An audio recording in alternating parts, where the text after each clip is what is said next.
हम लोगों ने ऑलरेडी सारे जो स्पाइन है, सर्वाइकल, थोरैसिक, लंबर, उसके एक्सरेज डिस्कस कर लिए हैं। शोल्डर का हो गया है, अब बारी आ गई है हिप एक्सरे की।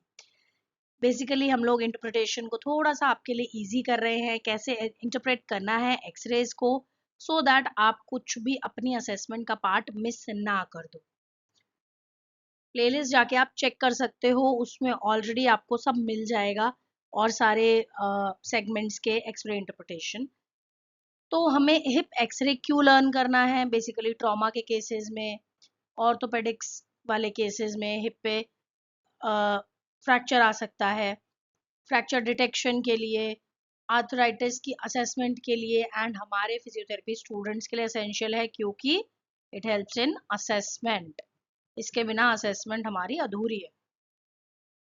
बेसिक हिप एनाटॉमी की बात कर लेते हैं। आपको आइडेंटिफाई करना है femoral head, neck of femur, greater trochanter, acetabulum, pelvis and joint space को।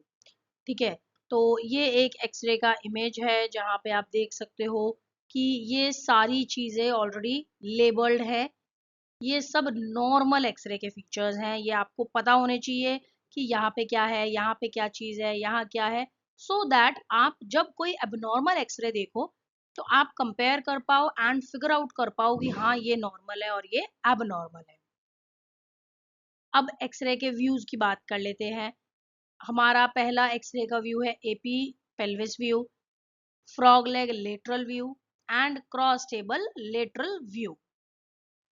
अब जो एपी पेल्विस व्यू है, बेसिकली देखो वो ना स्टैंडर्ड स्क्रीनिंग के लिए हम लोग यूज करते हैं, जिसके अंदर आपको बेसिक पेल्विक रिंग दिख रहा है, एसिटाबुलम दिखेगा, फिमोरल हेड दिखेगा, हिप के जॉइंट स्पेसेस दिखेंगे, सैक्रोइलियक जॉइंट दिखेगा, प्यूबिक सिम्फाइसिस दिखेगा। तो ये आपका एपी व्यू हो गया। ठीक है, ये मैंने नीचे आपको प्लेसमेंट भी बता दिया है कि किस तरीके से प्लेसमेंट होती है। ऑल्दो आपके लिए बहुत ज़रूरी नहीं है ये जानना कि प्लेसमेंट कैसे है, but it's better if you know. ठीक है, फिर फ्रॉग लेग लेटरल व्यू की बात कर लेते हैं। फ्रॉग लेग लेटरल व्यू में आपका लेटरल व्यू दिखेगा, जिसके अंदर फीमोरल हेड और नेक दिखता है सबसे ज़्यादा। इसके अंदर आपको जैसे पर्ट्स डिजीज हो जाता है किसी को, कोई हिप की पैथोलॉजी हो जाती है, या फिमोरल नेक का कुछ एबनॉर्मेलिटी है, वो आपको इजीली दिख जाता है। फिमोरल नेक का फ्रैक्चर हो गया तो वो इजीली दिख जाता है। फिर लेटरल व्यू की बात कर लेते हैं, जिसे हम लोग क्रॉस टेबल भी बोलते हैं। ठीक है, इसके अंदर मतलब ये बेसिकली लेटरल व्यू का एक ऑल्टरनेटिव है। जब हिप मूवमेंट पेनफुल है, रिस्ट्रिक्टेड है, अगर पेशेंट इस तरीके से मतलब हिप को 40 टू 45 डिग्री फ्लेक्स और अबडक्ट नहीं कर पाता, फ्रॉग व्यू नहीं आ पाता, तब हम लोग क्रॉस टेबल लेटरल व्यू लेते हैं।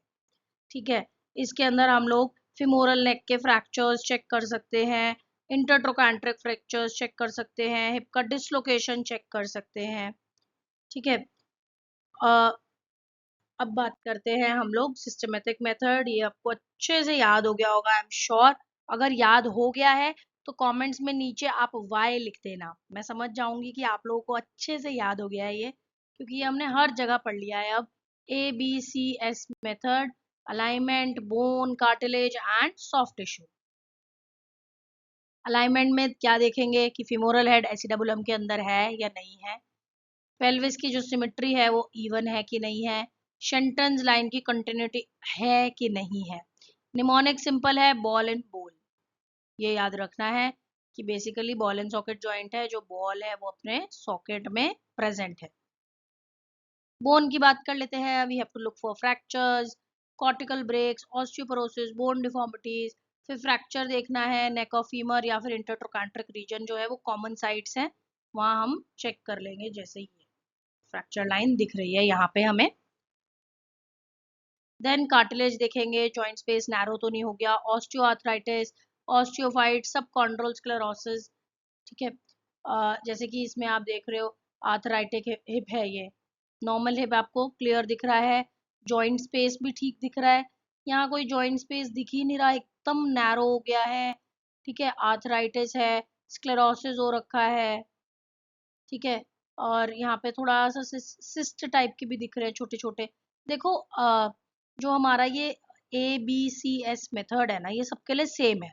देखने आपको सब में सेम चीज है कि बोन ठीक है, अलाइनमेंट ठीक है, कार्टिलेज ठीक है, सॉफ्ट टिश्यू ठीक है, लेकिन हर जगह का, हर रीजन का नॉर्मल क्या है ये जानना जरूरी है। हर रीजन में फ्रैक्चर देखोगे, जॉइंट स्पेस नैरोइंग देखोगे, ऑस्टियोआर्थराइटिस देखोगे, लेकिन हर जॉइंट की कॉन्ग्रुएंसी अलग है, हर जॉइंट का स्ट्रक्चर अलग है। तो नॉर्मल क्या है उसको आपको कंपेयर करना है एबनॉर्मल से। सॉफ्ट टिश्यू में आप देखोगे स्वेलिंग तो नहीं है, कैल्सिफिकेशन, मसल्स की शैडोज, फॉरेन बॉडीज, जैसे कि यहाँ पे जो आपको दिख रहा है एक्सरे में, आपको कैल्सिफिकेशन दिखेगा। ये जो आपको दिख रहा है part, this is calcification. Normal hip X ray की बात कर लेते हैं। आपको स्मूथ जॉइंट मार्जिन्स दिखेंगी, इक्वल जॉइंट स्पेस दिखेगी, शेंटन्स लाइन होगी, कोई फ्रैक्चर लाइन नहीं होगी। ये देखो, ये नॉर्मल एक्सरे है। आप इसको देखो, पहले इसको देखो, समझो, तब आप एबनॉर्मल, रोज के 10 एबनॉर्मल खोल के देखो। पहले नॉर्मल देख लो, अच्छे से याद कर लो कि अच्छा ठीक है, ये ऐसा दिखेगा स्ट्रक्चर, ये स्ट्रक्चर ऐसा दिखेगा, इतना जॉइंट स्पेस नॉर्मल है। फिर आप एबनॉर्मल एक्सरेज देखो, दिन के 7 8 10 देखो, सो दैट आप फिगर आउट कर पाओ कि हाँ इसमें कुछ तो दिक्कत है या इसमें कोई दिक्कत नहीं है। नेक ऑफ फीमर का fracture is very common in elderly. ठीक है, पेन होता है और गिरने के बाद ज्यादातर फ्रैक्चर हो जाता है। And shorten externally rotated lip. अब ये देखो, फिमोरल नेक नॉर्मल ऐसी दिखेगी। ठीक है, ये हिप सॉकेट है आपका एसेटाबुलम।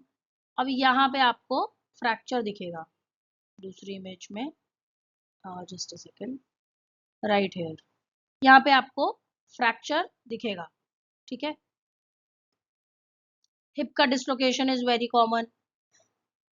पोस्टीरियर डिसलोकेशन सबसे ज्यादा कॉमन है, एंटीरियर डिसलोकेशन रेयर होता है हमारा।